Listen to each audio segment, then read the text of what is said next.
Today, there's a narrative that depicts the Black Panther Party as an unwanted, violent, and anti-government, lawless, anti-white, anti-police hate group that had no legitimate purpose. But today we are here to change this narrative. And by narrative, we simply mean an account of events that is widely believed to be true. As change agents, we must always elevate the counter narrative, which is a counter story. It gives voices to people whose voices are often overshadowed by the narrative that is being told. The counter narrative raises different perspectives. In 1960s, a significant social movement unfolded, marked by non-stop marches and the enactment of the numerous civil rights acts, including the Voting Rights Act. In 1966, law student Huey Newton, a college student, Bobby Seale, both former members of the Air Force, founded the Black Panther Party for self-defense. They established the 10-point plan outlining their goals of self-reliance, community protection, empowerment, and education for activating individual power. The party, initially consisting of 2 members, quickly expanded to include 5 core members and eventually grew to 5,000 members within 2 years, spreading across the country and internationally. The Black Panther Party sought to resist oppression and claim democratic power, viewing themselves as the vanguard leading a revolution for empowerment. On February 29th of 1968, FBI Director J. Edgar Hoover issued a memo to all FBI offices across the nation. It instructed agents to prevent the rise of a leader who might unify and electrify Black America. It also declared the Black Panther Party the greatest threat to international security of the country, in which the Black Panther Party was subject to routine 1st, 4th, 5th, 6th, 8th, and 14th Amendment violations. And as you listen today to this evening's panelists, pay careful attention to these lessons about how law and policy was used to neutralize the Black Panther Party years later. Congressional hearings were held, and the world will learn that J. Edgar Hoover's tactics against the Black Panther Party and other groups were often unconstitutional and largely illegal. In the ensuing years, the country has entered into a number of civil settlements with the members of the Black Panther Party, such as Louisiana natives Fred Hampton and Geronimo Pratt. We've also learned that many criminal charges brought were dropped or cases were simply lost at trial. The Black Panther Party was a serious political and cultural force that led to many positives that we still benefit from today. And this is why SULC Blsa has chosen for Black History Month, the 2024, to declare the Black Panther Party Black History Month icons. Panel members, we want to thank you for your service, and it is my honor to yield to you. Please speak your truth today. And now I will pass it off to Summer Johnson, who will be the moderator for tonight. Good evening, everyone. My name is Summer Johnson, and I will be introducing your panelists today. And I want to again welcome you to an evening with the members of the original Black Panther Party. First up, we will have Mr. Creer. He is a member of the Oakland chapters. Next, we will have Miss Mariama Curie. She is a member of the New Orleans chapter. Next, we will have Mr. Ehe Hosi. I hope I pronounced that correctly. And he is a part of the New Jersey chapters. Next, we will have Mr. Hunter, who's a part of the New Orleans chapter. Next, we will have Mr. Jennings, who's a part of the California chapter. And finally, we will have Mr. Shakur. And I will give each of them a time to say some remarks before we begin our question and answers with Mrs. Blanton.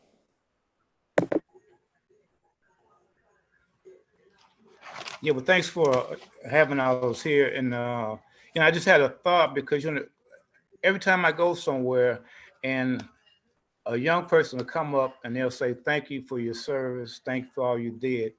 But it's important, like I tell them, I want to thank you. So I want to thank all y'all, because if the youth are not continuing the struggle, then everything we lived for, died for, went to prison for would be for nothing.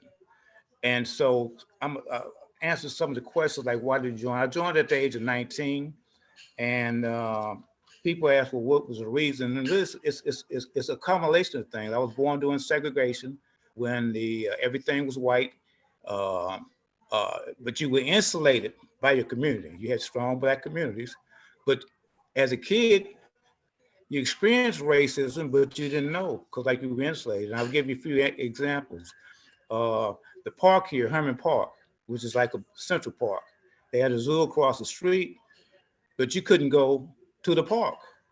Or they had a thing was like a kids amusement park, had a small roller coaster, uh, Ferris wheel. Well, you couldn't go there. Your parents had to tell you no. Or I remember being downtown at a department store. They had this. Uh, they used to have cartoons in the afternoon for kids. Where they had this woman. She was called Kittering. She wore black leotards and stock, and she was old. So we were in the store, and she was giving out balloons. So me and my sister, we went over there to get a balloon, and she looked at us, and she just turned her back on us. My mother was pissed, and we started crying because we didn't know what was going on. So, and then also the mind of black people. I mean, this is a story I'm going to tell you here is of sexism and a little racism. My father was going to school to be a doctor. When they were all at the hospital, when we were born, they didn't know it was going to be uh, twins. But my father's mother, now he's going to school to be a doctor, she wanted a white doctor to deliver us. And when they came out at first, my sister was born before me. She was pissed. She started beating the doctor in the chest. And when they came out and said it was a boy, she gave him a hug. So the mentality of us back then, even like I remember one Christmas, they went shopping for my sister and my cousin, and they had these dolls called Chatty Cathy dolls. You pull the string and say, "Hello, I'm Chatty Cathy. What's your name?" Well, they found a black one. They could only find one, a black Chatty Cathy and a white one.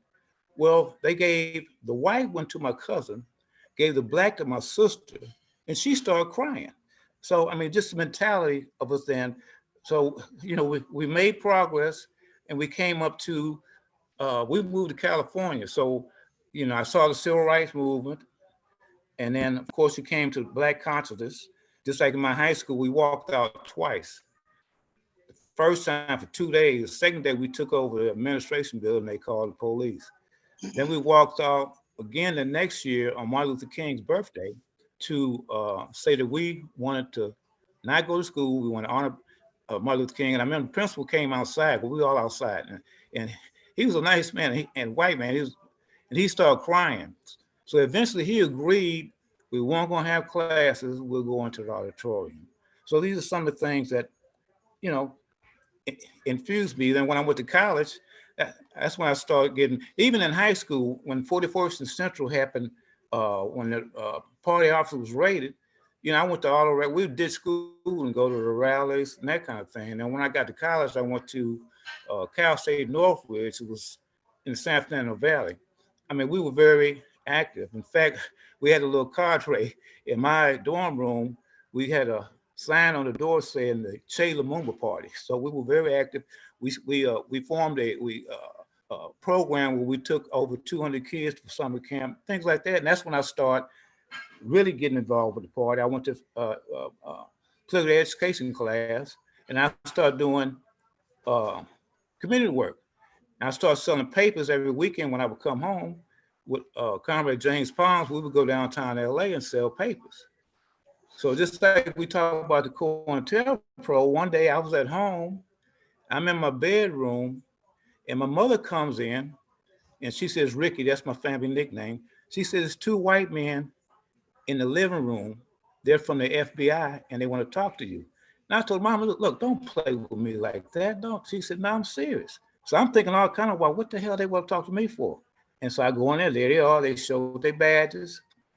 First question was, are you a member of the Black Panther Party? I said, no. And then they pulled out a thick book and they had all these pictures, you know, this person, that person. So finally, this would really made me proud of my mother. My mother stopped them. She said, y'all are asking all these questions. She said, I have a question. She says, J. Edgar Hoover says that the Black Panther Party is the greatest threat to the internal security of the United States in the history of the United States. So she said, what about the mafia? So then they kind of backed up, and so they start pulling off this salt and pepper thing. The first one said, oh, well, you know, Panthers, they do a lot of good things. You know, they got the breakfast programs, clinics. Then the other one said, yeah, but you know, when they talk about that violence. And so, but when they left, this has really pushed me over the edge because I always was thinking about joining the party. When they left, they walking out the door, and they turned to me and they said, John, you stay in school, you graduate from college, you get you a good job, and you'll never hear from us again. So I'm thinking, man, these motherfuckers trying to tell me if I just lived a straight and narrow life, that you know I would never hear from them again. And so that really pushed me over there. And I came to Houston for my grandmother's funeral, and everywhere I went, I would look for a Black Panther Party office, and it was I'm going down Darling Street at the time. It's called Emancipation now. It was a sign, and it said People's Party too, but it had two Panthers on the side, each side of us. I stopped, and uh, I got acquainted with the comrades, and that's when I decided to join. And we went up to Oakland that same summer to ask to become official chapter, and uh, they agreed. And we were so proud when we came back to take that sign down and put up Houston chapter of the Black Panther Party. And so that's really the reason I joined. And like you asked about the roles, I mean, everybody had one thing was hard work. You know, everybody had. I mean, you talking about just like with the breakfast, you getting up at 5:30 in the morning, going preparing breakfast. Then after that, you went into the field, and when I say go in the field, you might went sold papers, collected donations. Uh, one of my assignments was to go around because see, one of the things the party said, if you're making money in the Black community, then you need to give back to the Black community. So one of my assignments was to go around to the stores and solicit donations. You didn't have to give money. It was some stores would give a couple of cases of eggs or a couple of cases of orange juice and that type of thing. So that's how one of the ways we were able to sustain the breakfast program. And then one thing about the programs, it brought us closer to people because we were being portrayed as these thieves, these criminals, and that's why I try to emphasize to people we came from the community. We were just like anybody here. We had mothers, fathers, sisters, brothers, uncles, aunts. We came from the community. We were just a bunch of young folks, and we were all young. That was it's time to make a change.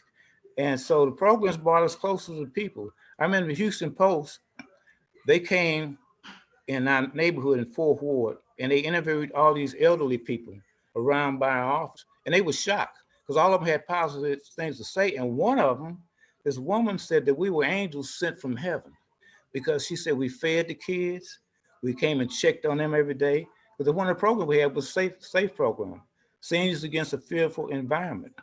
Well, we checked on the seniors, and then we would come pick them up the first of the month because unfortunately you have people that prey on the week, and we would take them to cash their checks, take them to grocery shopping, to the bank, and that kind of thing. So everybody, it was one of my comments. Ayana one day we were on a panel. In fact, Billy S. on a panel, and somebody asked, well, "What was it like being a Black Panther?" And I had all kinds of things going through my mind. And so she was the first one to answer. She said it was hard work. And I said, damn, she right. because even at night, every facility we had, somebody was up because of the harassment of the police. So you don't work all day, and at night, everybody would pull a 3-hour shift. So you sleeping good, and then somebody would tap you on the shoulder and say, "Hey, it's your time." So it was always somebody up in any facility that we had. Uh, and then the income, one of the questions was income. We had zero income. We lived communally.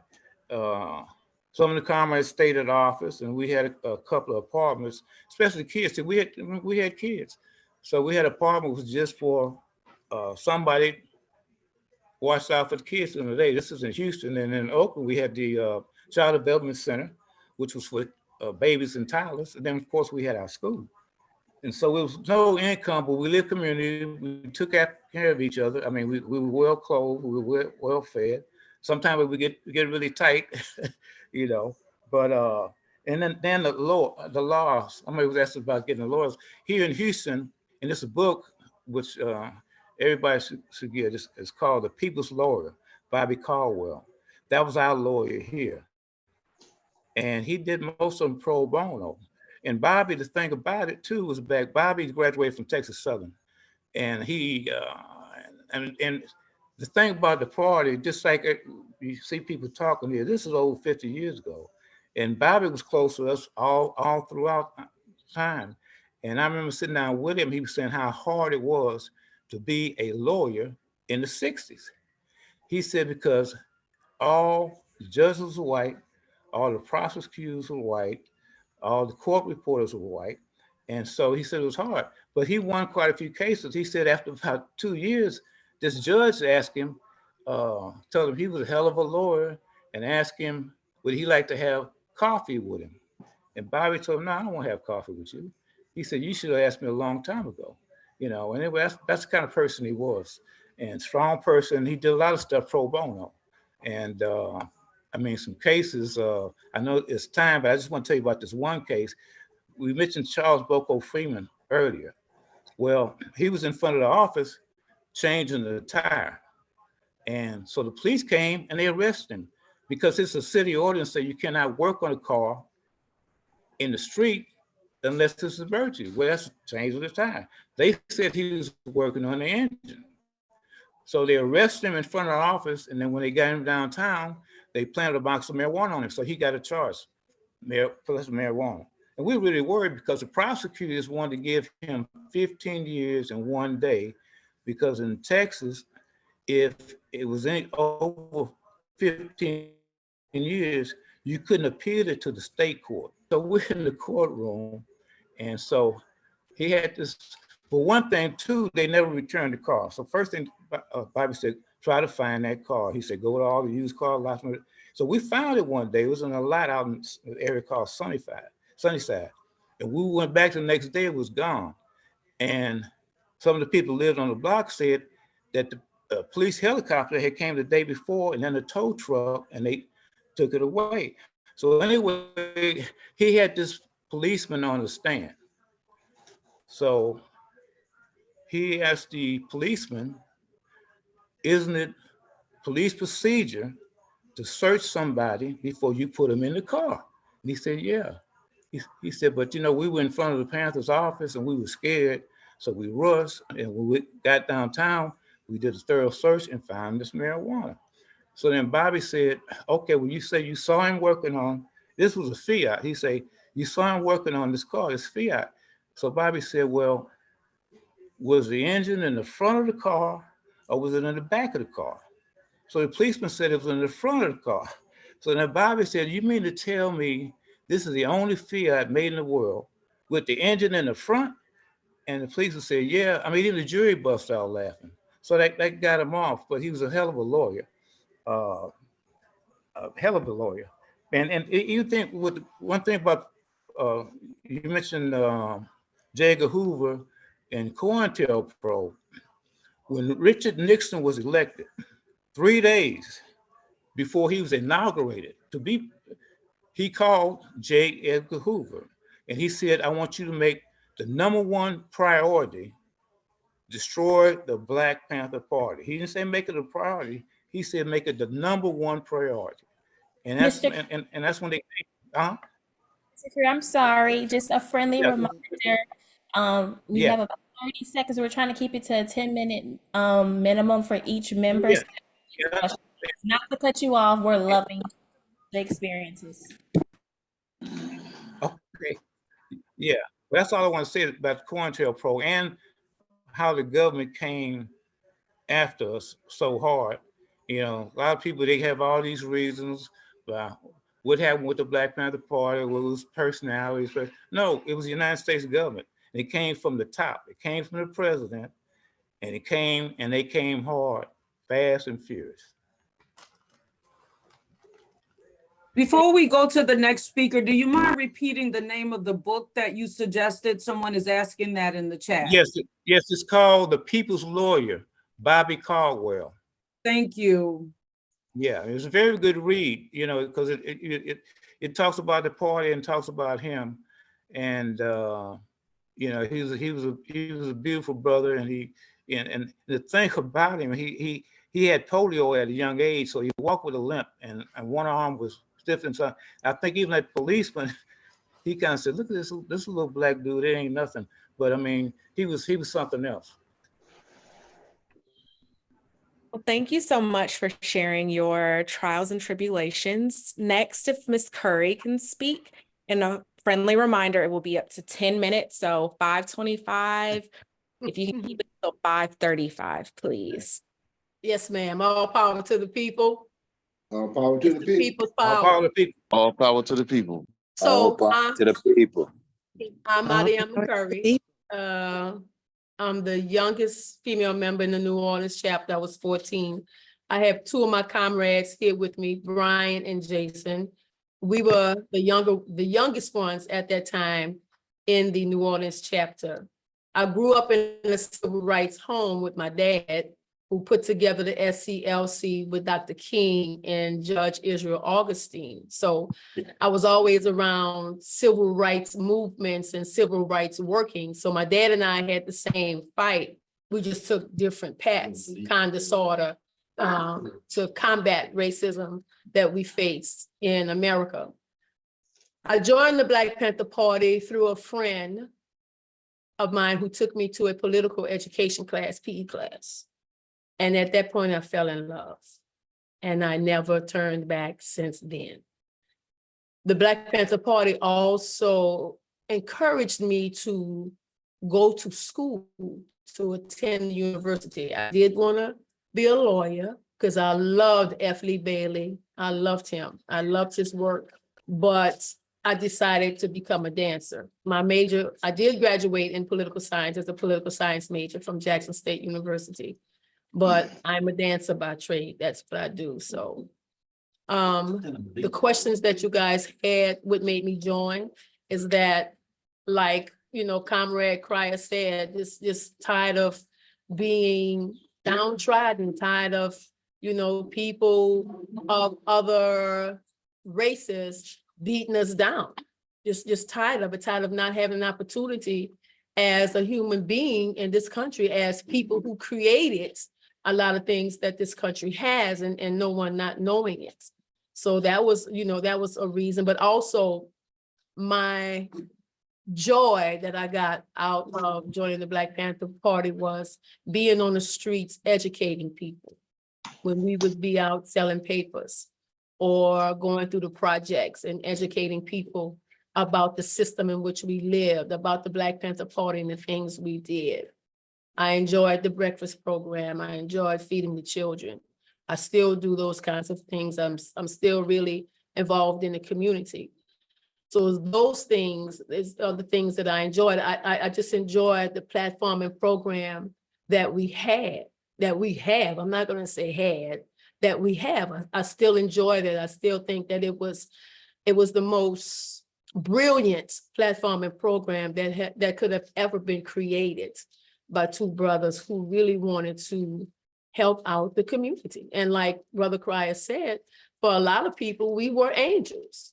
We were angels. We helped them. We made sure they had everything they needed to have. We still do that. The New Orleans chapter, we give blankets out to the homeless people. We still doing breakfast sometimes in the morning to feed people. We're still doing those things. We're still keeping our legacy alive. And I'm so grateful to Angela for always making sure that people know who we are. I'm not going to say were, but who we are, because we're still here. We're not going anywhere.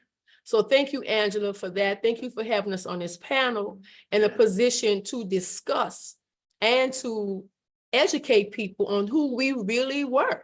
I mean, we were just young kids, like Brother Crier said, young kids, just fighting fascism, fighting racism, fighting capitalism, trying to make sure that everybody was treated equal. So what was so wrong with that?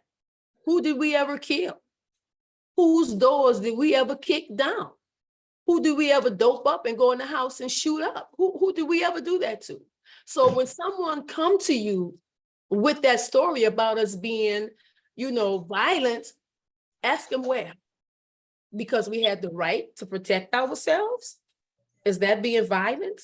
We have a governor right now that's saying he want to put into motion that you can carry without having a permit. So what you think is going to happen? What do you think is going to happen? The governor of Louisiana. What do you think is going to happen? It's going to be open season. Sure. So where are we? Where were we violent? We never kicked nobody's doors in. We never went in and shot nobody up. We didn't do that. That was done to us. So now all of you guys on this call, when somebody come to you with those untruths, now you can tell them the truth. But you also got to be very careful what you read too. You got to be very careful. You have to always go to the source, because the source is going to tell you the truth. That's my 10 minutes. Yeah. Yeah. So I also have my other comrade here, Baba Malik. I was a little girl, man. Baba Malik used to take care of me, man. So he's here too as well. You can't see his big head. And Jason is here too. So my 10 minutes is up. I'm sorry, guys. Oh, well, please let them say hello to the audience in maybe 30 seconds if possible. Now, I know Malik can't respect time, but tell him I said 30 seconds. Hey, all power to the people, Jason. Thank y'all for having us. Love you, Angela. Malik? All power. All power, Angela, all power. Yeah. Any wisdom, Malik and Jason? Hey, I think Mariana said it all. I'll just be repetitive, but I'm gonna turn it over to Malik. Yeah, 10 minutes, Malik. No, we don't. No, 10 minutes, 2 minutes. 2 minutes. Well, I'm gonna give my 2 minutes to Brian. All right, thank you all. I got a spot, so you can. Yeah, there you go. Oh, well, it's just sad how history is repeating itself. The same condition that exists in 1966 that inspired Huey P. Newton and Bobby Seale to form the Black Panther Party. It's the same thing that I see happening right now. The same conditions, especially here in Louisiana. You see those same conditions. You see the same thing that is happening. And now it's even getting worse because we are becoming more into a real oppressive situation. Everybody talk about violence, but who is violent? Is a person who is the victim of oppression? Is they violent or the oppressor? I mean, we make it like the victims is the violent one, but nobody will be oppressed if it wasn't for violence, and I don't care when it is. Sometimes somebody gonna stand up and say enough is enough. So with that, that's what the party showed me, and it didn't last just the years the party was in existence, because the party have always lived within my heart. Because they have given me a meaning, given my life a meaning to know that I did not submit. I've always because of the teaching of Bobby Seals and Huey P. Newton and other members of the party.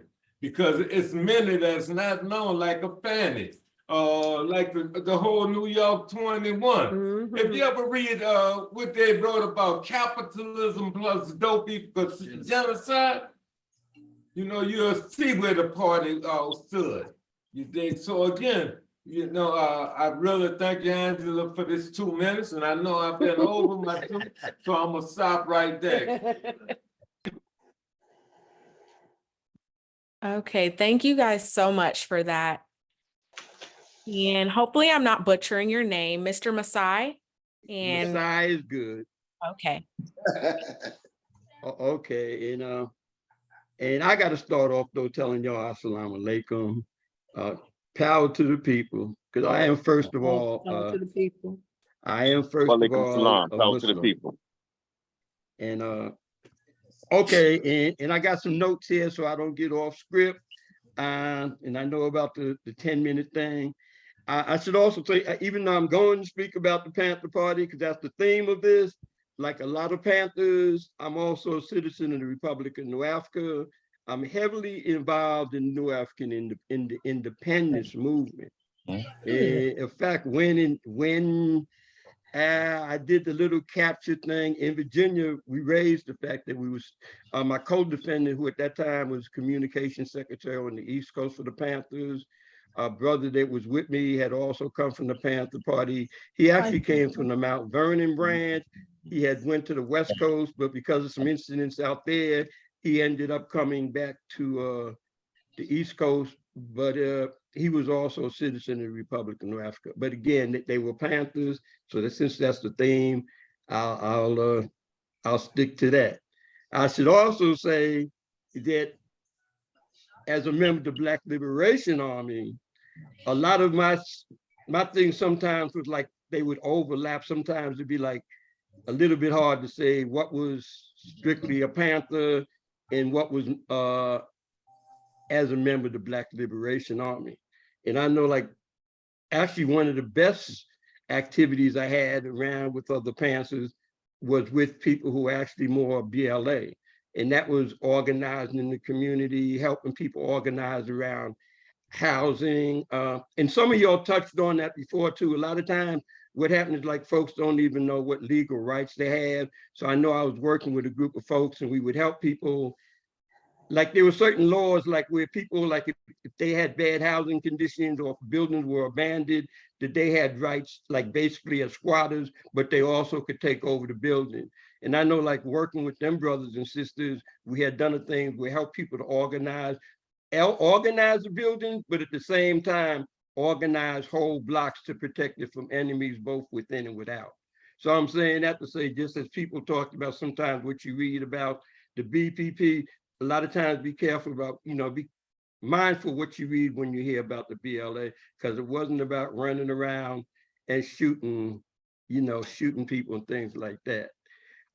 Something I should say about this particular group, because I really don't like Zoom sometimes because I can't say certain things, but because this was actually law students and Professor Angela, I had ran into her before and heard some of her talks. Because it was law students, I figured I could throw a few things out there because I'm also a member of a Jericho Amnesty Movement for recognition and release of political prisoners and prisoners of war within the US. And even though a large number of them come from the Panther Party, they're not the only ones. But we do know a lot of times what happens is what we're not seeing is like, okay, there's a lot of spirit, but sometimes even with Black law students, it's like not as involved as we would like to see them. And with that, I should also say, I thank you all for the invite, and thank you all for your work. So again, that was one of the reasons why I figured I could at least bring that up here and maybe folks would get interested and check out our website.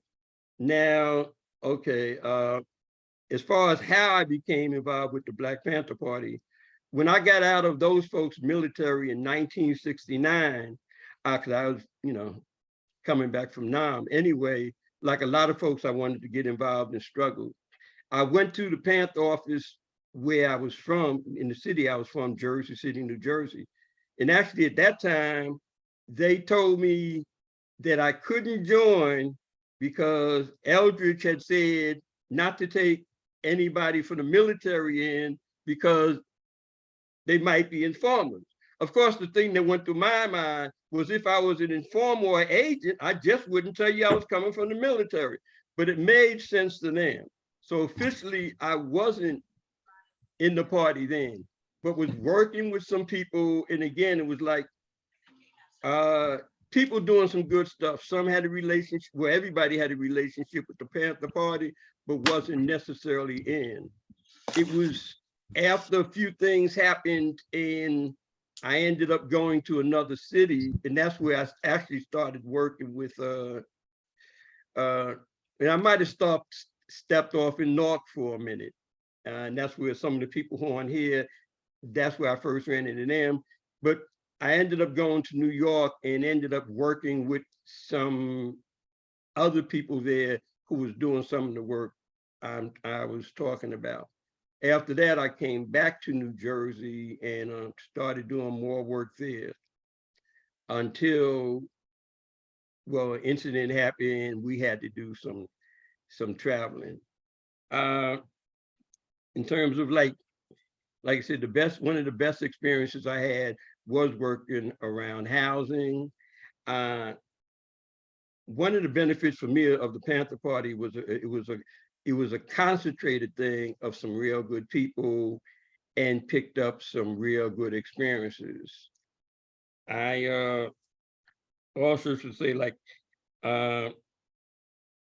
and I'm trying to avoid we're getting into the underground and getting into the above ground, but I was with the Panther Party, like I said, for about 4 years. But as somebody else also said, it's like it was never a thing to me where like it became like this hard line where I was no longer like, you know, like when you ask me what date was I out of the Panther Party, I can't say that there's a hard date. You know, it would depend on where I was at. Also, like the question was asked, like how was work decided? How did the Panther Party pick the cities that they were going to work in? A lot of times it was like people who were already there. That was the city that they were in, and they were already doing some work. Some cases, different formations might emerge with the Panther Party. In some cases, people would reach out to an office and decide to do a chapter. Let me see, what other question can I ask about? Should there be a BPP in prison? And I'm skipping ahead because one of the things that happened is like in some places, I know like in some places they had BPP chapters inside, but there were some places that actually didn't allow it. So it wasn't really consistent. I couldn't really answer that question. Living conditions as a BPP member, that would depend on where you were at, where you traveled to, like anything else. And at this point, you know, I want to go back to encouraging folks to like actually looking at some of the cases that of people who were inside. You know, I had read some of the articles where folks talk about people the 30, 40 years, but there's still a lot of people in there. And I'm going to go back to encourage y'all to look at the Jericho Amnesty Movement website, because there's a lot of folks who could actually use your help in all kinds of ways. There's all the health issues that I heard people talk about, even visiting people's families and aiding, assisting them that's outside. Those are some of the important things. And again, for law students, I think you really need to get deep into it. And on the question of prisoners of war, my turn downs, when I did get turned down for parole, which even though I got turned down many times, I still feel blessed because they never took me to a thing of telling me like I had to, what was that, renounce criminal behavior or I had to apologize. And I mean, I know a lot of people, it's like if you was engaged in revolutionary activity, you had to confess to a criminal thing before they would even consider you. They never did that with me. They turned me down because of my ideas of revolutionary violence, but they never turned me down because of the commission of a crime. And that makes a big difference when you don't have to cop to something that you know you didn't. Because a lot of times people say what they wouldn't say, or, but when you've been down like 15, 16 years and they say, well, you need to at least say this before you can get out, it makes a big difference when you don't. You might get turned down, but at least they ain't insulting your intelligence about why they turn you down. But I do know what we did lack at that time was that people were doing a lot of jailhouse lawyering, but there wasn't really any lawyers, particularly from the Black community. So a lot of times only lawyers, and it wasn't wrong with getting lawyers from somewhere else, but it's different when the lawyers come from your communities, because then like there's a relationship with the family that can't come from somewhere else. But as time went on, and I got to commend lawyers again, because even though y'all talk about the hits that the BPP took, and they did, if you really, if you look back at some stuff, you'll see like lawyers got hit real hard. Particularly if you was a Black lawyer, you could say certain things, the next thing you know, you up under conspiracy. A lot of times we're like Black law students, we're just barely getting by. Wasn't no trust fund that they can rely on to get things done. And even though, they had some principles, it's real hard when they tell you, like if you do this or do that, you out of it. You no longer, it's not just a job, but you face some prison time yourself. You can look at some of the history like the National Conference of Black Lawyers. The time, oh, I can't hear you. Okay, but I want to say that, yeah, like I said, for Black law students, but in particular, you got to commend y'all for the job you're doing or trying to do. And thank you for your comments. I want to have this moment to get some help on that question relative to the Panthers in prison. Since you were not able to answer that, I do believe that Robert King is at a watch party. So Orissa, you all are on mute. If King is there with you, could you please have him maybe give us some help about that one question relative to Panthers in prison? I'm seeing Orissa. I'm not sure if you all are understanding. You are mute. Okay, just Okay. Just one quick comment to that. Okay. There were Panthers inside. We just didn't have a formal Panther chapter. Yes, sir. I'm fully aware, but what I want to do is, because Louisiana actually had the first and one of the few, and we happen to have the good fortune of having Robert King from the Angola 3, who survived over 20-something years in solitary confinement, in the audience. Why not seize the opportunity? So well, King, if you don't mind telling us just a little bit about why we would have needed to have Panther chapters behind bars. And Angela, I wish he was here. He had planned to come here, but he had to wait. No problem. Okay, no problem. All right, no problem. Thanks a lot.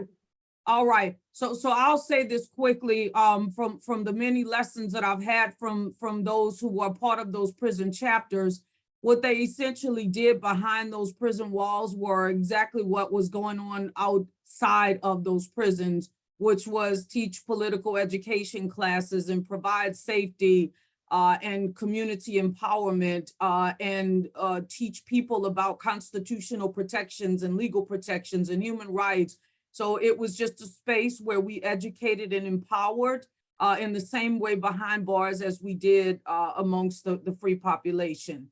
So we'll move on now to our next speaker, who is Mr. Brian Hunter. Excuse me, Angela, excuse me. You have Malik here. I'm sure Malik can answer that question. Okay, great. Malik, you want to chime in and give us some information on that question about the reason for these organizing of Panthers behind walls and what that would have looked like? Yeah, but first I want to say,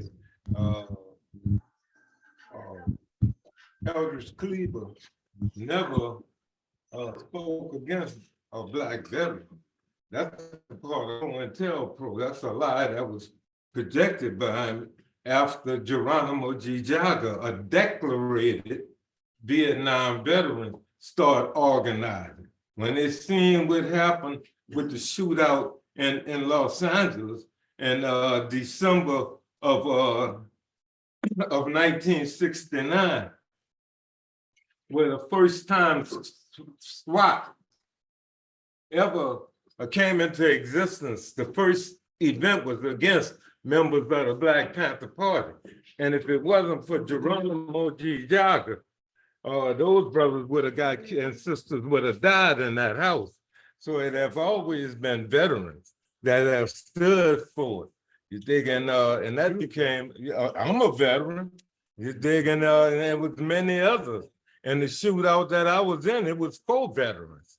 So again, veterans have always played a role, but the fear was veterans coming back with combat experience who had been to Vietnam and then come back and facing the racism, the prejudice, the exploitation that we was facing, and seeing what the Vietnamese people have done and was standing up for. So it was a big fear.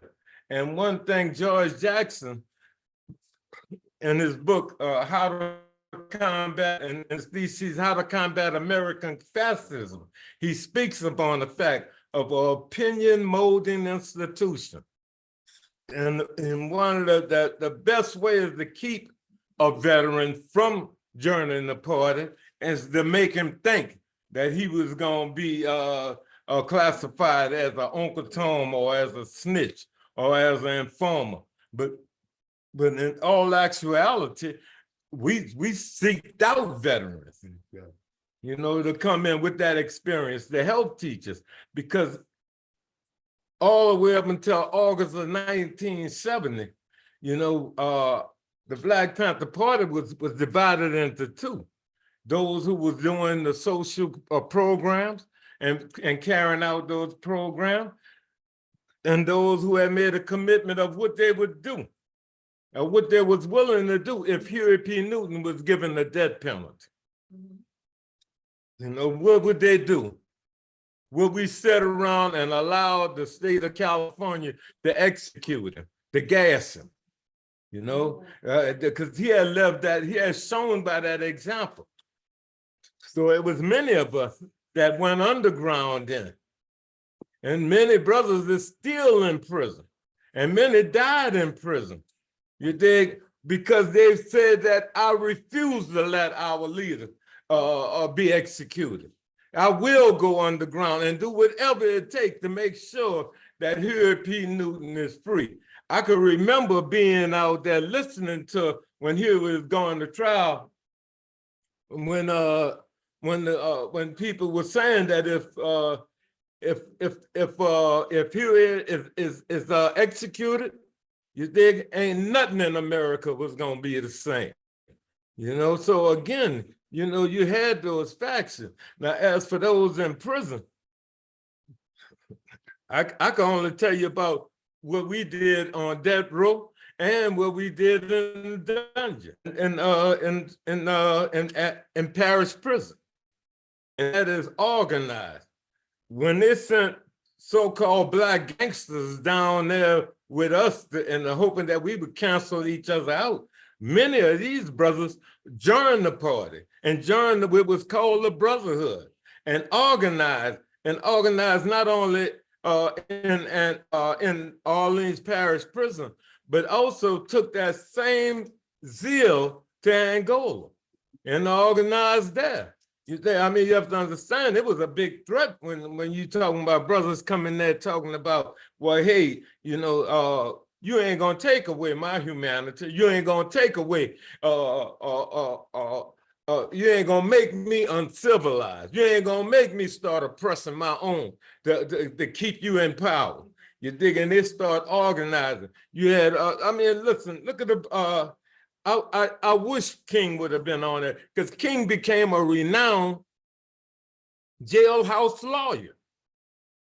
He had became such a renowned jailhouse lawyer till right now, Cambridge University in England have given him an honorary doctorate degree in law. You think I'm seeing this man? I can't tell you the whole prison library in law library in Angola. King just about mastered it.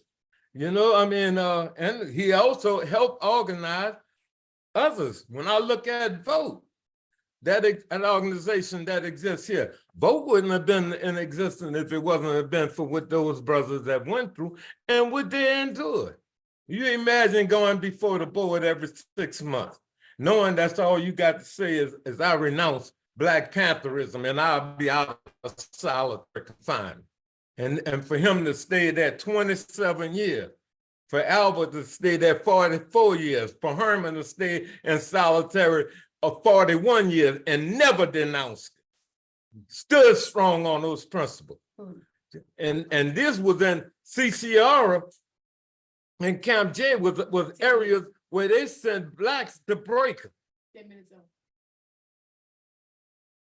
My 10 minutes is up, so I got Mariama behind me with a hammer, and I don't want her to hit me no more. So I'm gonna shut up. Well, thank you so much for that insight. Mr. Brian Hunter. Yeah, thank you. Yes. All power to the people. Oh, power.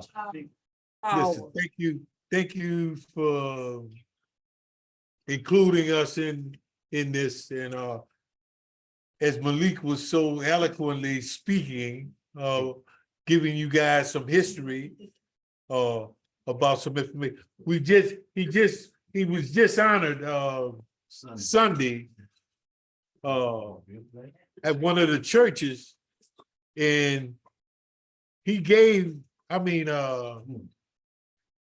such a in-depth, profound lesson about our history and where we're trying to go, and I also, before I do anything else, is to give the acknowledgement to Sister Angela for her commitment and support that she has given us. Message is received from Caroline Heldman. Throughout our struggle, and she ain't just started doing this; she been doing it, right? And a lot has been said, and I'm happy that we made some corrections on about the chapters being formed in prisons, because I definitely can witness to the beginning of the chapter formed in Angola with King, Woodfall, and Herman Wallace. And as Malik was saying about how after the shootout, how they organized in Paris prison. It became one of the best places that you could be in prison was where the Black Panthers were. On that tier. And not just throughout the prison, but out here in the community. The community knew that if you got an opportunity to be in prison with the Black Panthers, you were doing real well. You were in a safe place to continue to struggle. But a little bit about myself, as Mariama said about being the youngest member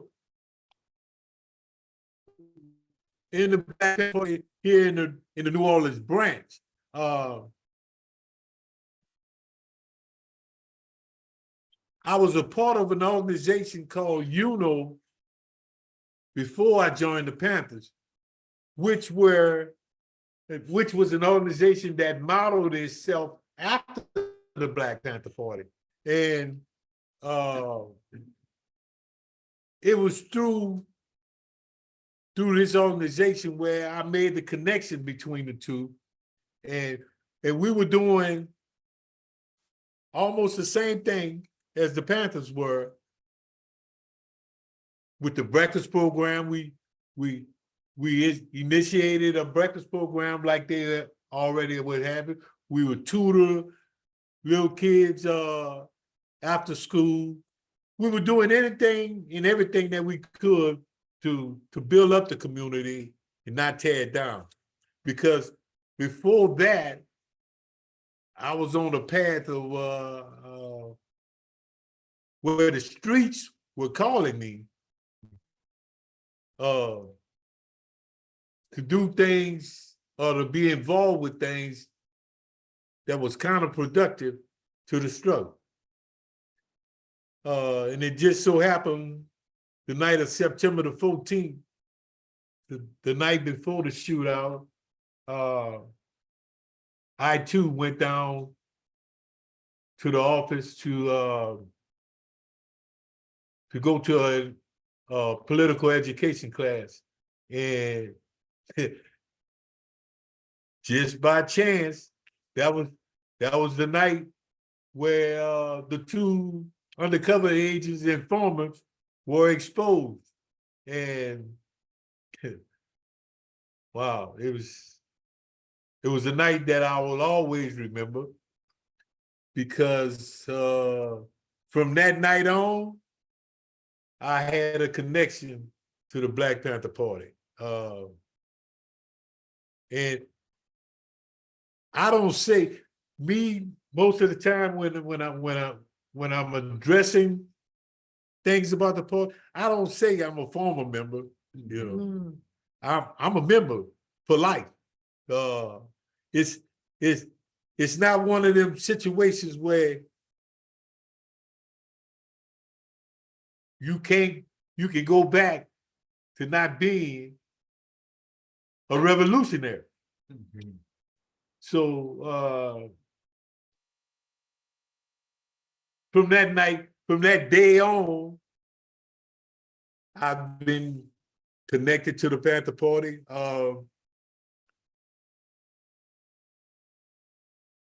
Sister Betty and a couple of brothers that mentored me to the Black Panther Party. They opened up the second off when the office was vamped and raided on September the 15th. Betty and Althea and a few of the brothers from my neighborhood and my community reopened the office that day. And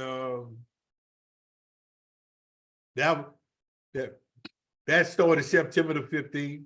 And again, in November the 26th. Yeah, Thanksgiving. Yeah, Thanksgiving, the office was raided again, and where Sister Betty was shot. The man in October was a Santa. Yeah. So I forgot that. You know, I got this history buff behind me. You know that. I mean, he can remember some dates that I can't. But anyway, that's my history with the Black Panthers. I'm still involved. We're still here, and we're still dedicated and committed to the community and doing the best that we can. What we have to work with. I want to say one thing before I get off. Huh? For 10 minutes. We with the things that were mentioned about the new governor of Louisiana, as Malik would say. Oh, it's about to be on, because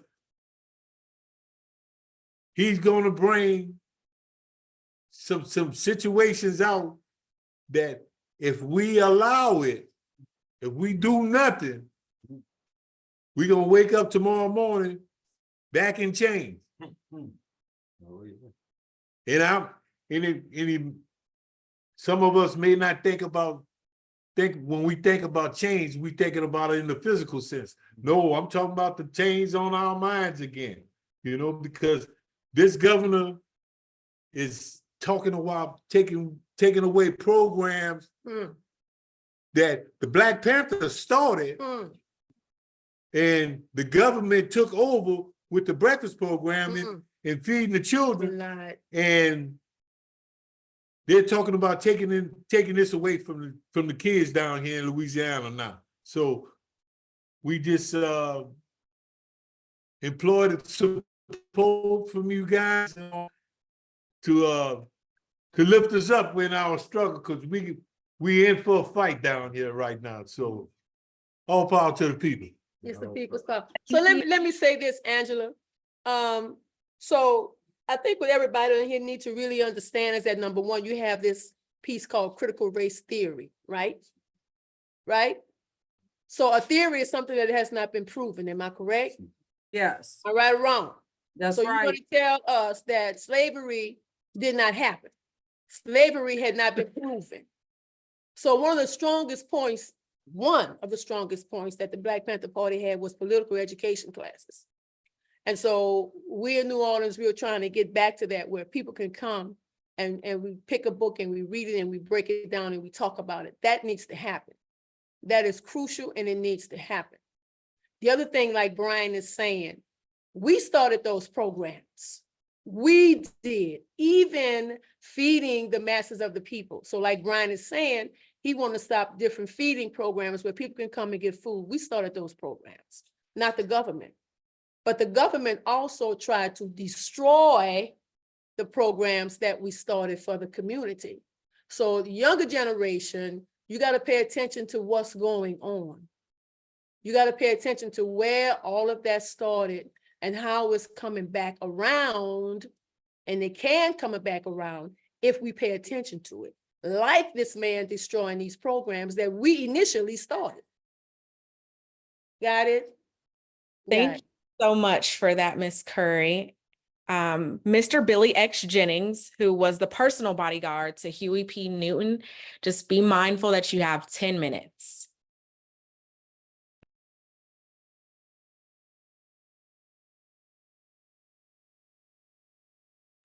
Is he on, Mr. Billy? Billy, if you're speaking, please unmute. We're not hearing you. Billy? I guess we can go to our next speaker. I'll try to call him on the phone. Okay, Mr. Yusuf?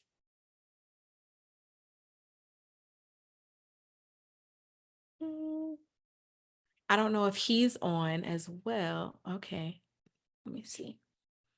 Okay, well, while we're having technical difficulties, does anybody that's in the general public, do you guys have any questions? I know that was a lot, and I definitely appreciate you guys for taking the time out of your evening to spend time with the original Black Panthers.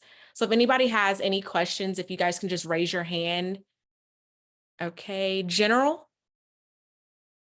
How y'all doing over our ex-Black Panther Party, Washington? We actually have political education classes every other Saturday still. We're trying to get that increased, but you know, people don't really like to tap in too much in Washington.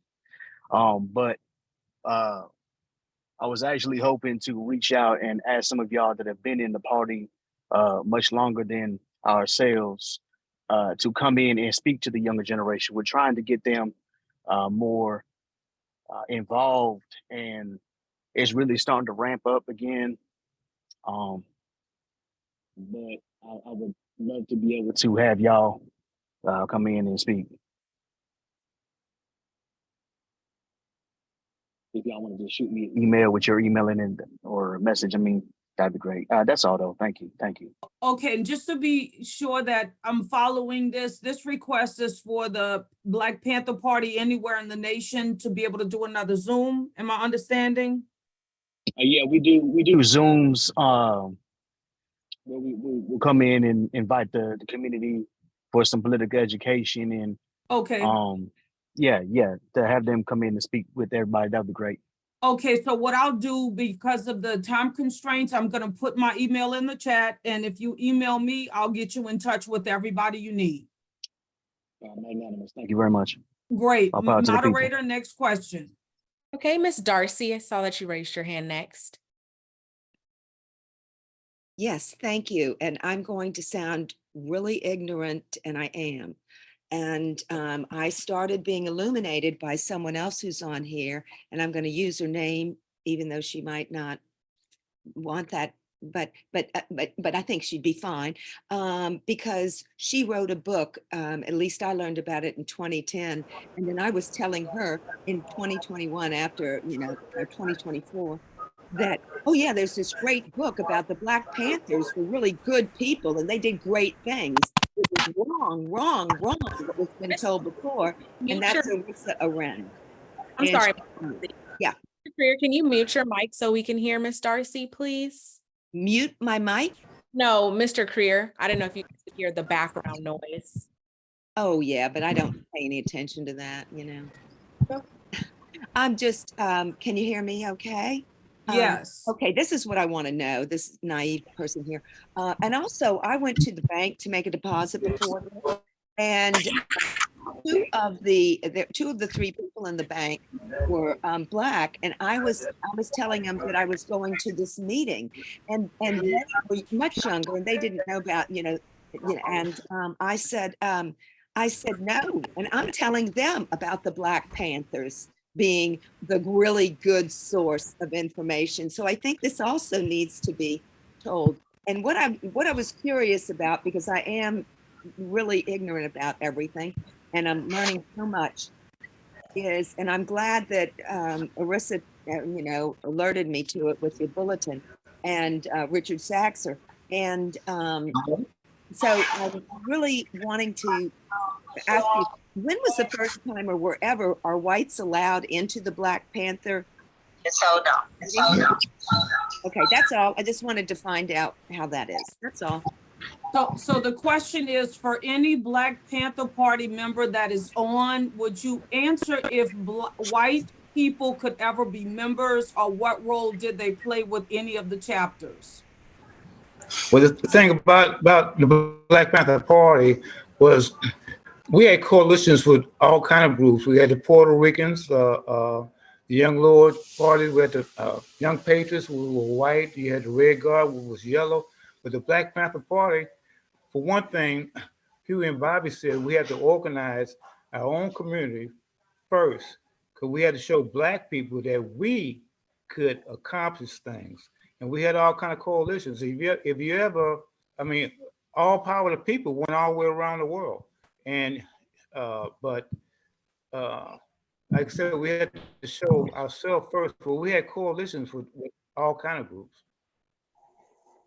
Okay, thank you for that. We see Kyra's I just want question. to say, that makes really great sense to me. That totally explains it, just what you said, Mr. Reed. Thank We you. said all power to people. We didn't say Black power. We said all power to the people. No, So I the know. Black I Panther was Party joining in with that. was- No, I Right, love so it. the Black Panther Party was for Black people in particular, all people of color, and all oppressed people around the world. And if you would look, I don't know if you hear me, but if you would look at what Fred Hampton did at 21 in Chicago, how he created, him and another brother by the name of Robert Lee, how they created the Rainbow Coalition. That's where it started. It started with the Panthers. There's at the time when you talk to comrades, where you'll see two Dixie battle flags up on the wall, and they would walk into that meeting seeing them Dixie battle flags and just slide it over so that they could put the Panther right up in between. And by the end of those meetings, they had those racist white boys at that time talking about solidarity with the Panther Party. We always stress that you go back into your community. We work in solidarity, but it's your responsibility to organize in the white community, not to organize in the Black community. You think your organization is supposed to be in your community. And with that, look at where we at right now. We got this fool up here as our governor. But look what happened after Katrina. when they wouldn't allow African Americans to go into Gretna, another part of this country, because of the color of their skin. It took whites that used their privilege to bring us supplies in Algiers where they allow us to survive. So again, we have to look at it. And I'm gonna tell you, there's never been a case against Gretna for denying us our rights. Never. There's never been a real conviction of any of those vigilantes. Never. Okay, now we have Mr. Biliak. All kind of terrorists. We have Mr. Biliak now ready to speak. He's our next panelist. Billy, are you hearing us?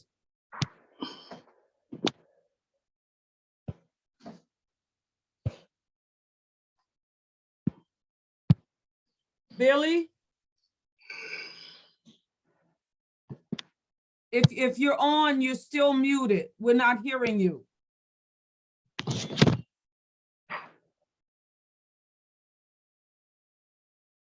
Hello. Yes, Billy, are you hearing us now? Okay, am I up now? You are. We're ready for you.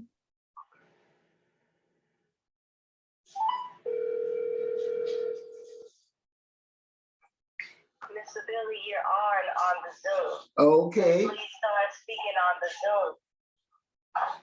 I'm not on the Zoom. Yes, sir, you are. We hear you. They hear you. Okay. Well, anyway, my name is Billy X. Jennings. I joined the party when I was 17. In 1968, I became a Panther in trainee. At that particular time, you had to go through a 6-week training period in which you learned political education, you learned the rules of the party, the 10-point program. You had to obtain a weapon for self-defense because we were a self-defense organization. I was a student at that time, so I attended Laney College. How I came in contact with the party in the summer of 1968, I was going to summer school at Laney College. Laney College is maybe 2.5 blocks away from the Oakland Alameda County Courthouse. At that time, Huey was going to trial, and I had 11 o'clock criminology class, and you could hear the Panthers from the courthouse to the campus. And so around about 11:55 or something like that, I got out of the class and walked around to where I heard the rally happen and listened to what the party members were saying. At the same time, when I graduated from high school, my English teacher gave me a book to read, which is the autobiography of Malcolm X, which I was reading at that time. So when so the party members were saying the same thing Malcolm was saying. And so they opened up an office on 73rd and East 14th in the summer of '68, and I became a member. I went to school and attended Laney College, and in 1969, we started free breakfast for school children program at St. Augustine Church, the first breakfast program of the Black Panther Party. I was already going downtown to go to college, so I was chosen to go to the breakfast program because each office had to send 2 or 3 members to the breakfast program in order to learn how to run it and set it up and in our community. At that time, I was working at the East Oakland office.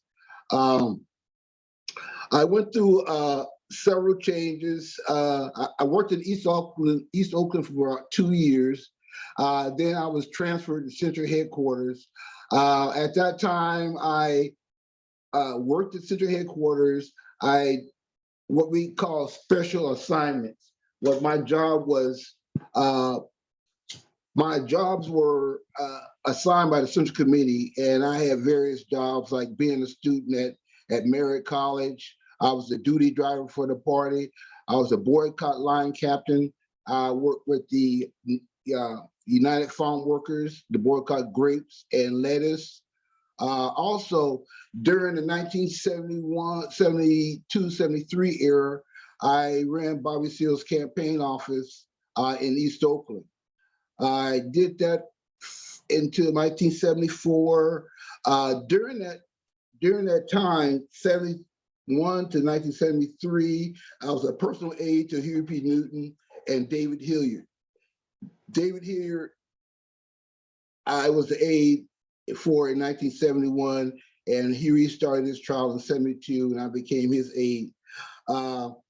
Political education was very key in the party. I mean, reading was, apparently had to read 2 hours a day. They had to read the Black Panther Party newspaper. They had to always have their red book with them. So studying was very important. Now, about COINTELPRO, all of our offices were spied upon. Our phones were bugged. Some members went to jail, like myself, a number of times. During 1971, 72, I was harassed by the government, and they were sending me draft notices because I was working with Huey P. Newton. Huey P. Newton at that time was on Nixon's enemies list. And so I became a target as well. So I was arrested for draft evasion and faced time and going to jail. But how COINTELPRO saved me was the fact that they discovered COINTELPRO in early 1971. My case was 4 or 5 months later. So the people that broke into that post office and discovered the COINTELPRO mimeographed off a lot of copies and sent it around the country. My lawyer, Charles Gary, got a copy, and he was able to use that to our benefit. So when I went to court, the government, leveled their charges, and because they were still in denial of COINTELPRO, when Charles Gary and his lawyers asked them for all the information they had on Bill Jennings, the government balked. They dropped the case because their main focus was on Huey P. Newton, and they didn't want to acknowledge that they did have a ongoing COINTELPRO going against Huey P. Newton and the Black Panther Party. So I was able to beat that case of COINTELPRO, COINTELPRO case. I stayed in the party. Some of the special assignments, again, I was assigned to was to help Albert Big Man Howard to give away 10,000 free bags of groceries. To do that particular feat, we had to organize a number of Panthers, go to chicken ranches and get the best prices and so forth to make all those events happen in 1971 and 72. So I did a lot of behind the scene activity with the party. Even today, in 1995, members of here in Sacramento where I live got together and formulated an organization called It's About Time. It's About Time is a Black Panther Party alumni committee as well as archive, because we didn't have an archive at that time and we didn't have an alumni committee. So from 1996, when we had our 30-year reunion in Oakland at Jack London Square, we've been together. Every year since that time, we have Black Panther History Month. We have an annual Bobby Hutton Day. We've given many, many events. We sponsored the 40th, the 45th, the 50th, the 55th year of the Black Panther Party in the city of Oakland. We have a traveling exhibit, which is traveled all over the world, as well as a number. The 45th year, we had a record-breaking attendance at the Yerba Buena Museum in San Francisco. And for the 50th year celebration of the Black Panther Party, we organized a record-breaking exhibit at the Oakland Museum. We broke all attendance records. So I've been working with the Black Panther Party legacy for about 50 years now. And the work continues to grow every day. I'm glad to see our Panther Cubs growing up and developing and carrying on the legacy. So our work is not done. One of the things I'm very proud of is working to free political prisoners. Back a few years ago, I heard Malik Rahim, he was living in San Francisco at that time, and he talked about these brothers being locked up in jail in Louisiana. So after the speaking engagement, I approached him. I already knew who he was, but he had changed, his name and what he looked like. But we talked about organizing. So with the help of Malik and a few other people, we founded the Angola 3 Defense Committee, and we were able to free Albert and Herman, and King got out of jail as well. So we've been helping political prisoners all along and keeping the legacy going. Thank you. Thank you so much for that. And Ms. Johnson, I forgot about you. Do you still have a question?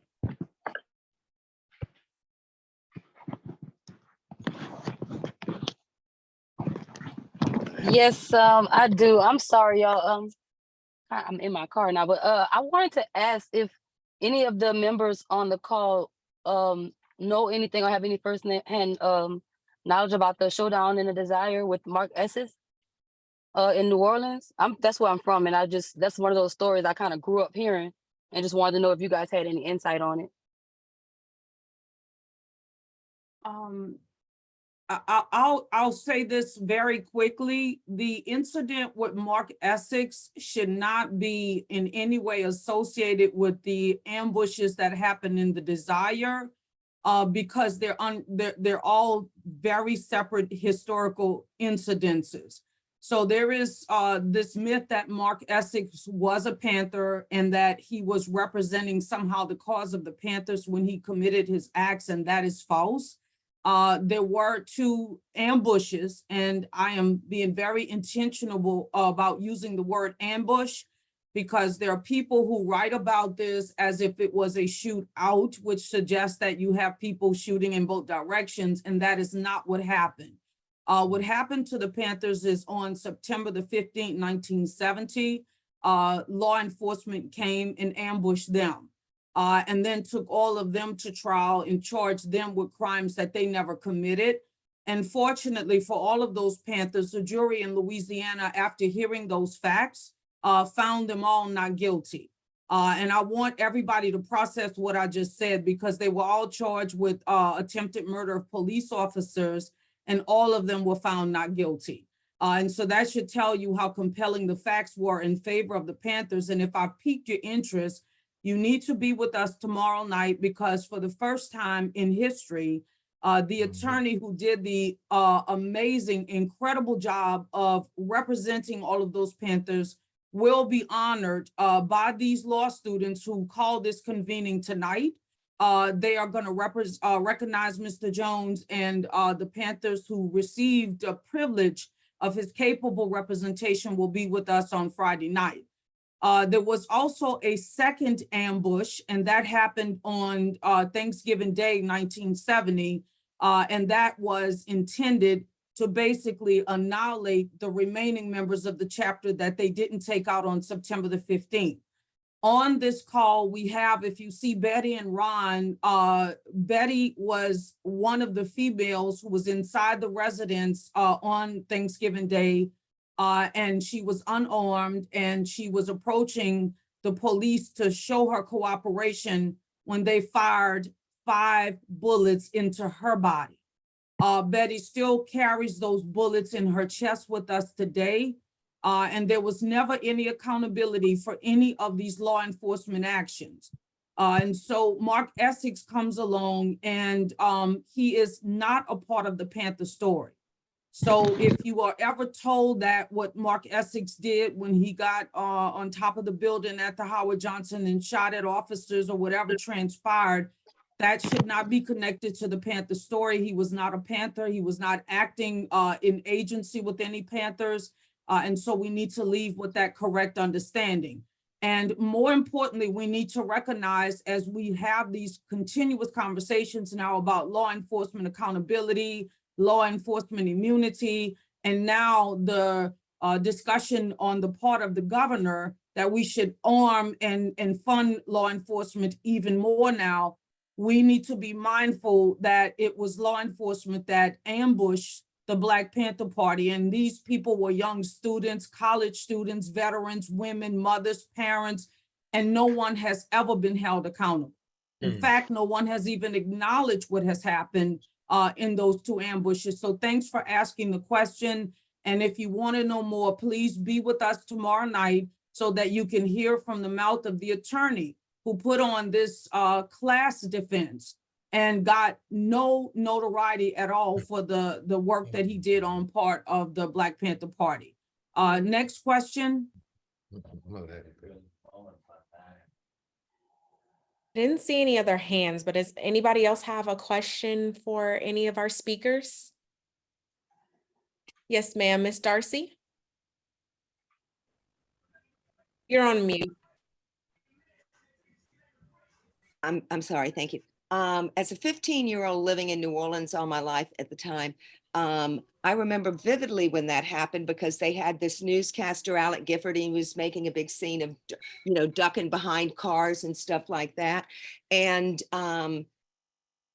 you know, what was interesting to me, I always viewed the guy in my head as white. And this is news to me that he was ever considered a Black Panther. Somehow I missed that because I was, you know, like any 15-year-old might have been, because it was all on all the stations at that time. You know, they were all publicizing it. But that's just news to me. And I'm glad he wasn't a Black Panther, but anyways, that's it. No, he was Black, and I don't mean in any way to suggest that I'm sympathetic to his cause, but I do want to add some context to Mark Essex, because Mark Essex, I do believe from credible sources, was very disgruntled about the fact that the same tanks that showed up in the Desire Housing Project on September the 15th showed up on Southern University's campus on November the 16th, 1972, and decided to assassinate.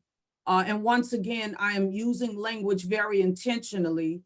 They assassinated two students who were unarmed and who were not activists and were not engaging in any type of protest. And so it is my understanding that Mark Essex was very disgruntled about the idea that so many Black lives were being lost in causes that we must understand the United States Constitution had justified. And so the Panthers were operating off of principles that they really got out of the Constitution. It wasn't radical at all. I mean, they were thinking in the 14th Amendment, when you tell people they're equal, they believe that. And, you know, when the 14th Amendment, you tell people they're going to get due process, and the 6th Amendment, you tell them they're going to get a jury trial, they believe that stuff. And so this was not radical politics. And so Mark Essex, as I understand it, was very disgruntled that so many Black lives were being lost in the state over people doing what the First Amendment said was legally protected. Again, I'm not Mark Essex defense attorney. I just want to be sure that we don't associate him with the Panthers, because that would be false. Any other questions before we conclude the program? There's one question in the chat. Oh, we already shared it. It is in the chat. So the event tomorrow is, I do believe Miss Quantaria Russell, yes, she did post it in the chat. So I don't think there was anything further, Miss Bell. Okay, well, thank you all.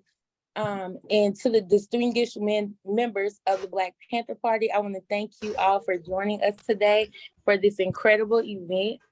And before we conclude, I would like to take a moment to express our gratitude to all of those who have contributed to the success of this gathering. First and foremost, I want to acknowledge and express our sincere appreciation to our co-sponsors, Aging People in Prison Human Rights Campaign, Dialogue on Race, Louisiana, and Justice and Beyond Louisiana, College Prison Project, the Justice Center, Tree Shakers Radio Talk Show. And without your support and collaboration, this event would not have been possible. Your commitment to diversity, equity, and inclusion in the legal profession is commendable, and we are so grateful for your partnership. I also like to recognize the hardworking members of the planning committee who dedicated their time and their efforts to ensure that the seamless execution of this event. Their dedication and attention to detail have truly made a difference, and we thank them for their invaluable contributions. Let's take a moment to appreciate their efforts by sharing the planning committee screen for everyone to see. Thank you. As we come to a close, I am excited to also announce our upcoming gala that is tomorrow on February 23rd, 2024. Please save this date as it promises to be an evening of celebration, networking, and empowerment. And we will honor those of the Black Panther Party and the Black Panther Party's attorney, Ernest Jones, and other members of our Black Law Student Association. We also look forward to seeing you all there as we continue to foster a sense of community and support within the legal profession. And a heartfelt thank you also goes out to our esteemed panelists who have shared their insights and expertise with us today. Your contribution has enriched our understanding and sparked our meaningful conversations. Let's take a moment to express our gratitude by sharing the panel screen for everyone to see as well. Thank you so much. Now, as we wrap up this event, I want to leave you all with a charge. Let the knowledge gained here today inspire you to be agents of positive change within your community, and let the legal field embrace the challenges ahead with resilience and determination, knowing that you are all a part of a powerful network and committed to justice and equality. In closing, I extend my deepest appreciation to each and every one of you for being a part of this transformative experience.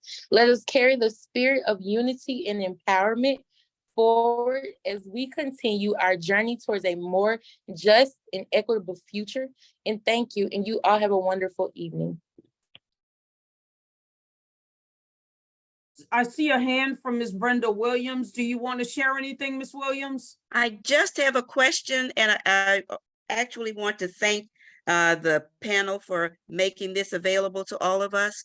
And for those of us who will not be able to make it to Baton Rouge to hear the presentations and the honoring of Attorney Ernest Jones, is it possible that at some date we might at least be able to see that part of the event that's taking place tomorrow? We definitely plan to have video footage of that event tomorrow, and this one was recorded. So for anybody who wants the recording, I'll put my email in the chat so that you are welcome to have it, because this was done so that we could educate the world about the legacy of the party. So we'll make sure anything that you need in terms of tonight's coverage or tomorrow's coverage, please email me and I'll make sure you get what you need. Wonderful. Thanks so much, Professor Bell. And I had to get on later tonight. So we appreciate your support, and make sure now like that those you've links, heard but all I'll of send this. you an email. Okay, and make sure now that you've heard all this truth, you bring this back to Louisiana Civil Rights Museum, Ms. Williams. You know I will. All right, thank you. And I see one other hand. Yeah, I just wanted to point out that there hasn't been much talk of education of Black youth. The Black Panther Party was involved in university Africana studies in 1969. Bunchy Carter lost his life over establishing African-American studies. And as the universities are now, they're trying to do away with African-American studies. And I think that's a harm to, the education of our brain thrust, because we expect our brain thrust to go to these institutions to better our people's chances of survival. And I think, this discussion neglected that altogether. I mean, I try to go around to universities, and when I speak, I try to educate them about the 10-point program, but most importantly, about establishing education within our community. Because I'm a snowbird, so I go to Florida, and I can tell you, Black education in Florida is under attack. And as it goes under attack, you see that the players are going more and more on a national level.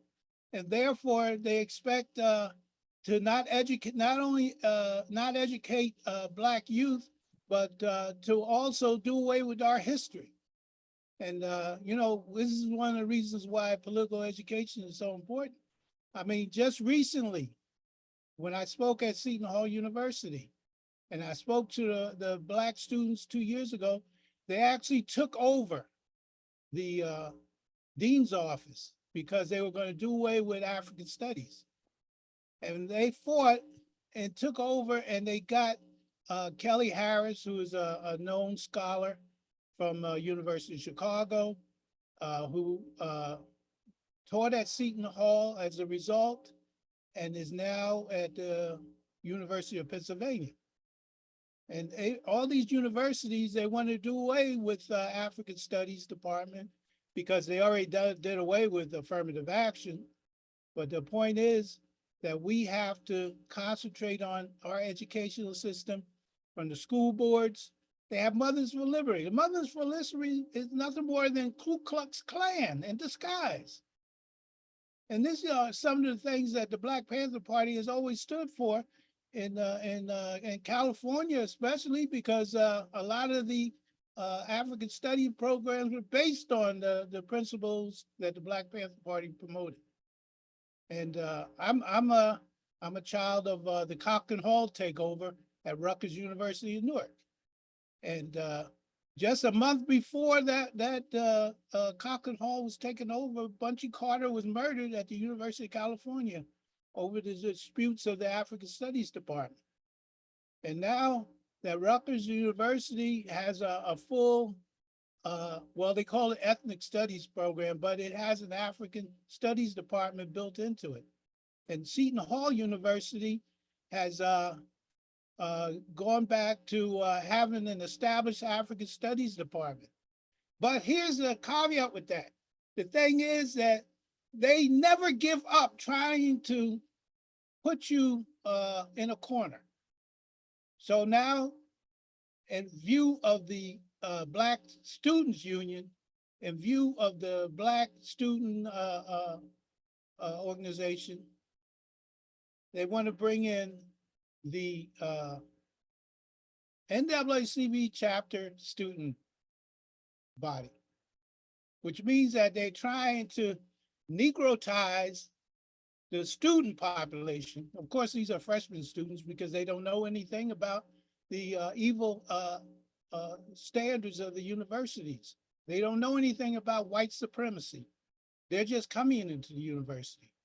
And all the university wants is to bring a student down so they could dumbassize them to only think about, you know, well, I'm going to be a hip hopper or I'm going to be a hip hopper entrepreneur. You know, that's it. You know, keep them in their corner because it's a simple reason that we have to educate people to be a broad spectrum within our society and to cover all points. Thank you very much for that contribution, because we definitely don't want anyone to leave here not understanding the commitment of the Black Panthers to the study of Africana history, as well as to politics, and more important than anything, for them to not understand the commitment that the chapter had to education in general. So we really appreciate you making that contribution. And Dr. Bowles, I see your hand up. Good evening. I'm about to jump out of my skin. Thank you so much for this, Angela. Thank you for reminding me, students. Mr. Smith, when you were talking, I can almost weep. I have had conversations with young Black people. My niece, a niece in particular, who was an athlete and thought that she was member of everything in school. She was like homecoming queen or whatever, and she would correct me. Aunt Valva, those are the times past. Then she met her Blackness. She went to a university in South Carolina, and she was singled out by a group of white young men who told the white young women she was with, who were athletes on her team, just leave us the chocolate one. And she was so hurt. and so afraid, but thank goodness she was the driver. So when they ran out, she drove away. And all I could think is what happened if she weren't the driver and she got left behind? Well, that's part of a horror. But when one of the white girls called the police, 911, it turns out that the lead perpetrator, a very tall, handsome white dude, was the son of the sheriff in that small town. So things are still as bad as they were, and that grieves me. It took almost 40 minutes for me to calm her down, try to get her back on her base, because for the first time, what I had been telling her was no longer just a myth. And as you stated, she had been Negroized to believe that, oh, there's no such thing as prejudice. Look at what I've done. My best friend's white since I was in kindergarten. And when she was isolated, suddenly she had no coping mechanism. So it is imperative we maintain our brain trust, or we will be slaughtered. And I thank you for that comment. And it just made me emotional. And I beg your pardon, Angela, for me prolonging this wonderful presentation. Yeah, I mean, we have to, you know, it's a question of from the cradle to the grave. And I think along the way, we have to make sure we have members on that school board that will promote our issues. Because the simple reason you can have a member of the NAACP student body there, but Black radical power is what brought these universities up to step, and what brought Black community into the reality of the situation. Because we don't have, you know, people say that, well, you know, if they see a blade of grass, they think they made it. You know, I mean, we're not confined to the ghettos anymore. I mean, we take over suburbs, but the point is that we should not be comfortable, and we should not lose our Black intellectual pursuit, just like reparations, just like housing, just like all these things, because the simple reason that they will always put us last. You know, I mean, I support not just civil rights, which the university finds it easy to deal with people who want to promote civil rights, because they see those civil rights and they say, well, you know, that's wrong, or either they build a law around it to say, hey, you know, that's not right. No, the Black Panther Party always dealt in human rights. We dealt with what was right. You know, dropping bombs on people is wrong. And then people say, oh no, they're doing the right thing. You're not doing the right thing. You're killing people. And these are our representatives. These are people that are educated within our school system. And you know, I can tell you, Cory Booker, I know him personally, but you know, he's a lowlife. How can he justify the murder of children? And you're not going to tell me Martin Luther King was supporting the murder of children. Malcolm X certainly didn't. And I don't think Martin Luther King did. But the thing is that if we are educating our people properly, we'll know more people than Martin Luther King. We'll know Franz Fanon. We'll know James Baldwin. We'll know all the people that had Black intellectual thought, that cared about Black people. And that's the problem. A lot of these so-called Black politicians, they're only interested in being political tools of whoever's going to pay them the most money. And they're not going to deal with survival programs, feeding children. I mean, you know, how can the state of Mississippi say, oh no, we don't want Medicare, because if we have Medicare, people won't go back to work? Are you serious? These are the people we're dealing with, because of the simple reason our educational system has become so corrupt, because the principals and the superintendents go in there to find out how much money they're going to get paid. They don't care about the brain thrust of the child. They don't care about that. You know, I talked to an administrator, and he said, "Oh yeah, I want that job because, you know, I want to be a millionaire before I retire." You're paying them too much to do nothing. But you know, I'm only one man on the school board, you know, and in my state of New Jersey, you need at least five people to overrule a superintendent. And these are things that in our community that we have to educate people about. You know, we can't just get people appointed who are going to be yes men for somebody who's looking out for their financial interests. And that's what the Black Panther Party talked about. You know, when they talk about Social Security and they talk about Medicare, you know, these are socialist programs, but they hate the socialists. How can you hate the socialists when your grandma and grandpa are living off Social Security and Medicare?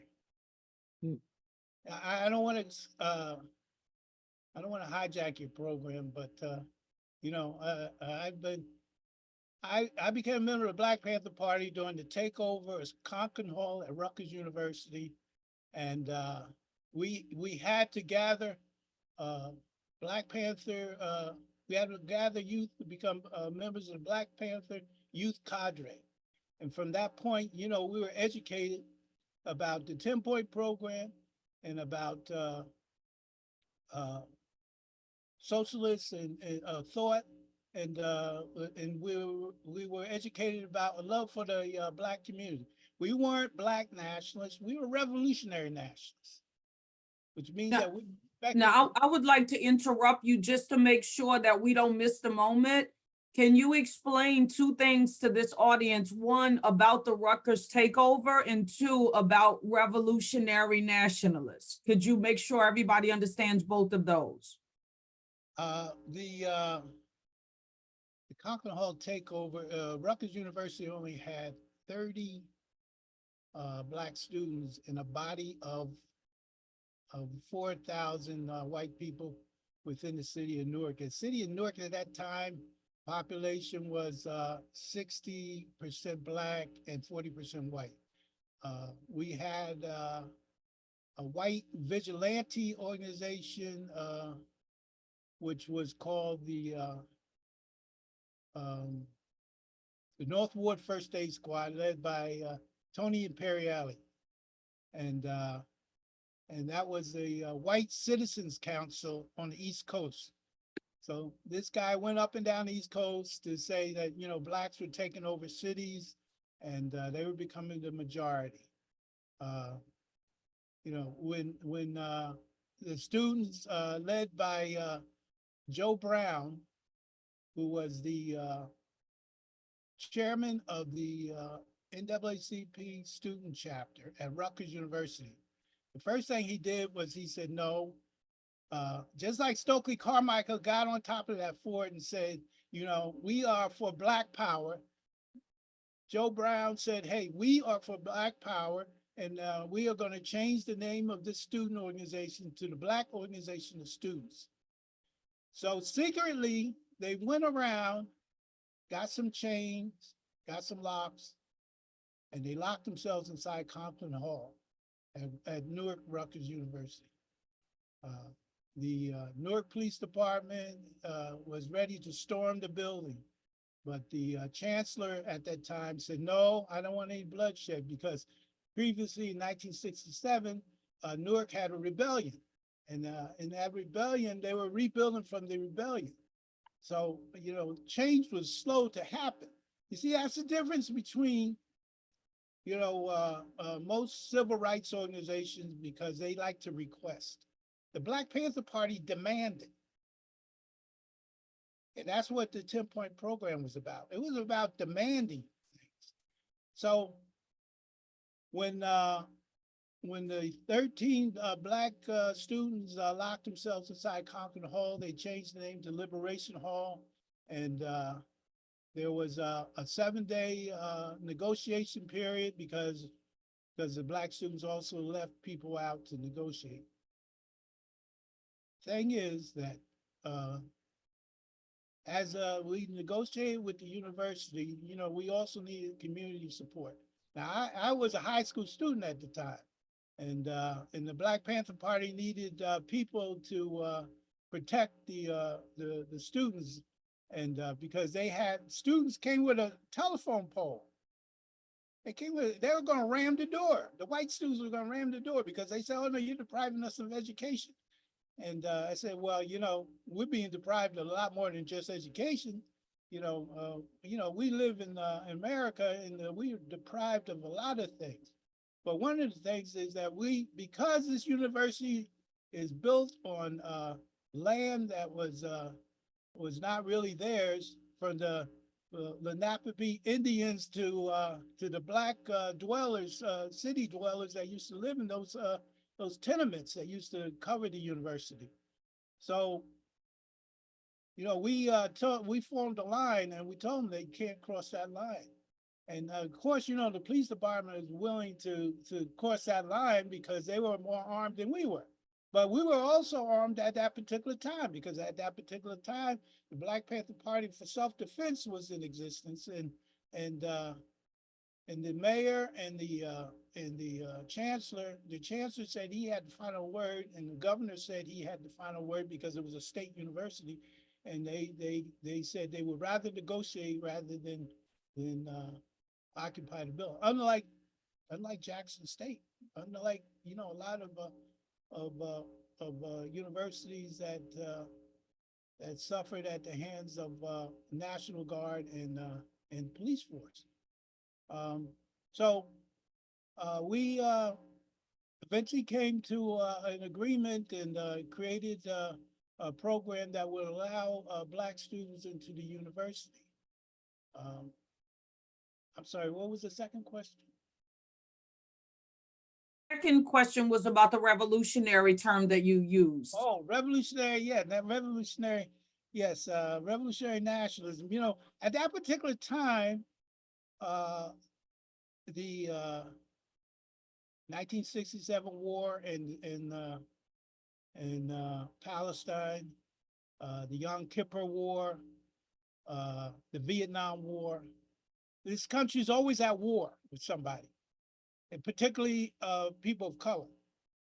And we felt that, solidarity is based on revolutionary thought, and that we considered ourselves revolutionary nationalists at that particular time because the Black Power movement was going on. But we had to also educate Black people to create solidarity. And one of our champions of solidarity was Fred Hampton. And he became so popular, there was even consideration to put him on a national scale until his assassination. But revolutionary events were going all over the country, with the Vietnamese winning their revolution, the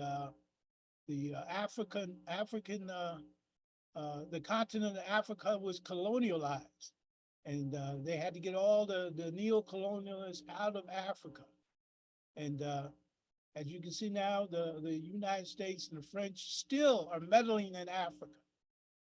But the only ones that come forward, and particularly at that time, was South Africa. And we had to support Nelson Mandela. We had to support those African revolutionaries that were going on at that particular time, which means that it was a global situation. Excuse me. This is the reason why I promote the book, Blacks Against the Empire, which was written by two Californian educators.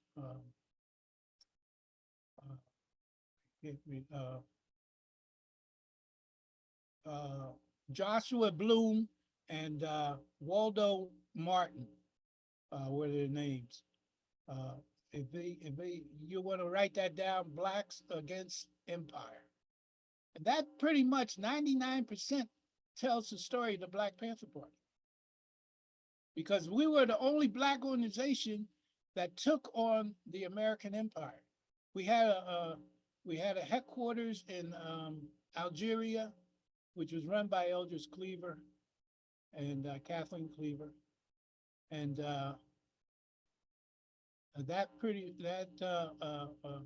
brought people from the international spectrum of Africa and, and promoted African solidarity, because a lot of African countries were under neo-colonial rule or colonial rule at the time. Uh-oh. I think you're on mute. I can't hear you. Oh, I'm sorry, I had my mic off. I was commending you on your contribution. I said it was extremely helpful. And I would greatly appreciate if you would not mind putting your contact information in the chat, at least an email address, because you are a resource that I think we should all continue to contact and communicate with further after tonight. So if you would not mind, I would appreciate you putting your email in the chat. Yes, Okay, sir. I'll I do see that. another hand. Let's go. I'm ready to hear it. Okay, this is Messiah again. And Yes. just to follow up a little bit, since Atnoy just finished speaking, I should say, like, in terms of like, in some of y'all spoke on it before, like I said, when I came back from the military, I had already been part of those rebellions that had taken place in 67 and 63 when I went into the Marines. So when I came back, part of the motivation was like, why are we going somewhere else to fight? And I knew the conditions that was happening in Jersey. I should say, like, when Atnoy speak, one of the things when I mentioned about the Jersey chapter, it was their chapter over there where I kind of got involved in it first. And that he didn't mention the things like when the office was over there, like the fire bombing and all that. And those were some of the things that even led to, like, sometimes the change of names of certain things, but the people would still be there. But it was a constant, actually, military attack. So there was, like he said, there was a lot of things going on there, a lot of people there. That's also where, like, even though I had met some folks while in the military, it was like in the office over in North, that international solidarity that he's talking about, it was actually working with real revolutionaries from another place. That's also why sometimes, like what I'm talking about, the BPP or under or whatever, but people spoke on it already, because I don't bring up some stuff sometimes until they bring it up. But yeah, and that's what I meant when he talked about the educational thing before. That's what I meant about even like law students, because at one time they were more actually involved in the community. And I think that's very, very important that they know our history, our story, because it affects how they work and where they're coming from. So I just wanted to say that while I had the opportunity, but that was one of the branches over there. And there's a lot of people that came out of that Jersey office that folks don't even know. Some of them didn't even know the work that they really, really did when you talk about giving up.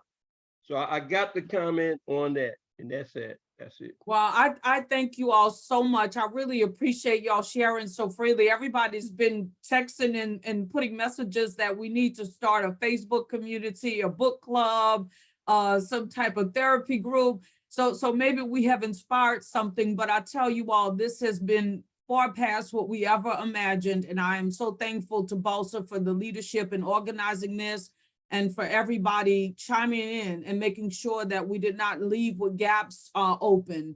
We hope now that everybody walks away from here feeling that if the Panthers did their part, we have to pick up the mantle and do our part. You know, we can't just sit back and assume the work will be done by someone else.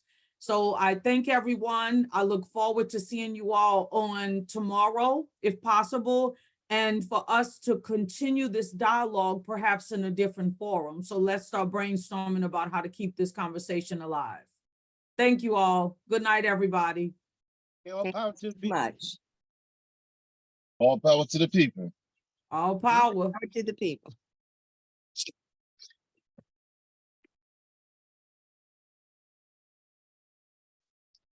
Power to the people. Yeah.